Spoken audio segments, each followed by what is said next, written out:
Hello friends, परत एकदा स्वागत आहे तुमचं आपल्या शिव लर्निंग क्लासेस या यूट्यूब चॅनलमध्ये. तर कालच्या व्हिडिओमध्ये आपण एक सामायिक समीकरण सराव संच 1.1 मधलं पहिले एक्झाम्पल पाहिलं. आज आपण दुसरं एक्झाम्पल घेऊया. कोणी व्हिडिओ तो पाहिला नसेल तर नक्की पहा आपला प्रिव्हियस व्हिडिओ. बघा, आजचा एक्झाम्पल मध्ये दिलेला आहे 3a + 5b = 26 आणि दुसरं दिलेलं आहे a + 5b = 22.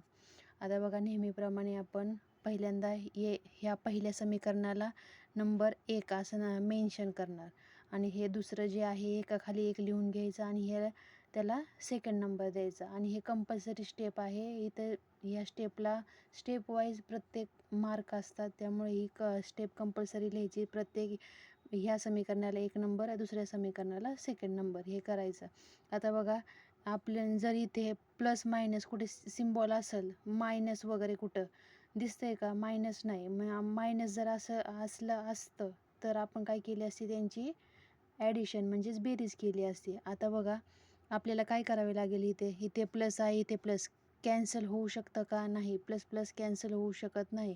जर इथे -5 असतं तर प्लस मायनस आपण कॅन्सल केलं असतं.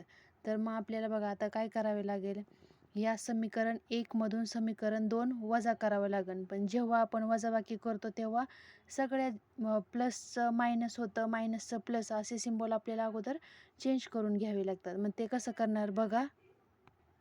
आता आपण ह्यांची करणार आहे वजाबाकी. वजाबाकी करताना आपण प्रत्येक चिन्हांचं आपल्याला हे म्हणजे प्रत्येक समीकरणात आपल्याला या खालच्या समीकरणाचं चिन्ह बदलावे लागेल. बघा, आता इथं प्लस आहे म्हणजे हे काय होणार, मायनस. बरोबर.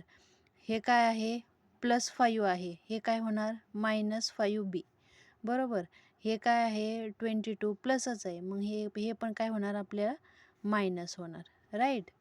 मग आता बघा, आपली वजाबाकी समीकरण 1 मधून आपल्याला हे पण लिहायचं आहे. इथे समीकरण 1 मधून 2 वजा करा, 2 वजा करूयात. वजा केल्यानंतर बघा, 3a - a किती राहणार, 3a इथं नुसता a आहे, एच्या अगोदर काय असणार, इथं 1 कन्सिडर केला जातो, काही नसतं म्हणजे तिथं 1 असतो, म्हणून 3a - 1a किती येणार, 2a. राईट. आता बघा, +5b, आपले हे प्लस आपण वजाबाकी करतो, इथं चिन्ह आपण बदललेले आहेत, म्हणून +5b आणि -5b गेट कॅन्सल.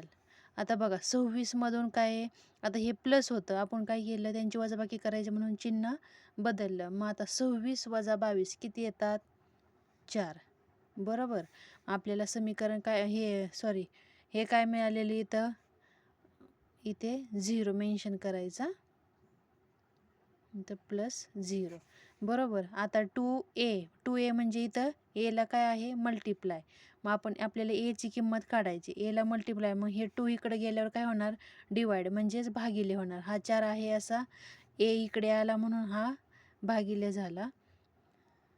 मग a = 2 × 1 = 2, 2 × 2 = 4 म्हणजे बेदुने 4. मग एची किंमत किती आली, 2 आली. आता बीची किंमत कशी काढणार, आपण मागच्या व्हिडिओमध्ये पाहिलं. एची किंमत मिळाल्यानंतर आपल्याला बीची ऑटोमॅटिक मिळते. मग एची किंमत आपण समीकरण 1 मध्ये ठेवून पाहायची किंवा 2 मध्ये ठेवून पाहिजे. तर आपण बघूयात, समीकरण 1 मध्ये आपण ठेवून पाहूयात, मग आपल्याला बीची किंमत मिळेल. समीकरण 1 आहे, a = 2. हे समीकरण, हे सगळं लिहायचं प्रॉब्लेम सॉल्व करताना, समीकरण 1 मध्ये ठेवू. राईट. समीकरण 1 लिहून घ्या लगेच. समीकरण 1 काय आहे, 3a + 5b = 26. बघा, आता 3a ची किंमत काय आहे, × 2. राईट.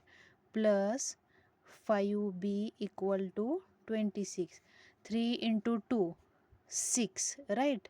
6 + 5b = 26. राईट.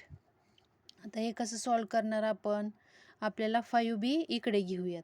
मग 5b इथे घेतल्यानंतर हा 26 आहे असा लिहून घ्या. हे +6 आहे, मग हे इकडे आल्यानंतर काय होणार -6. 5b आहे असा लिहिला, मग 26 - 6 किती येतं 20, 20. आता आपल्याला बीची किंमत काढायची. बी आहे असा इथे ठेवा. आता हा बी 5ला मल्टिप्लाय आहे, इकडे आल्यावर काय होणार डिवाइड, मग 20/5. बीची किंमत किती आली बघा, बीची किंमत किती आली 5 चौक म्हणजे 20, म्हणजे 5 4 जा 20. मग इथं काय लिहिणार 4.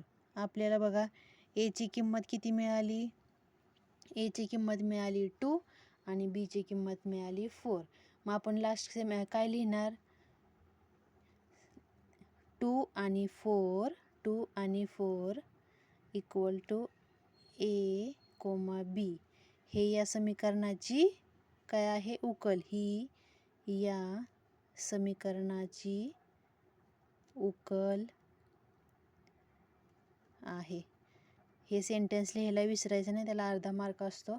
त्यामुळे नीट काळजीपूर्वक सगळी स्टेप वाईज हा प्रॉब्लेम सॉल्व करायचा. प्रत्येक स्टेपला मार्क्स असतात.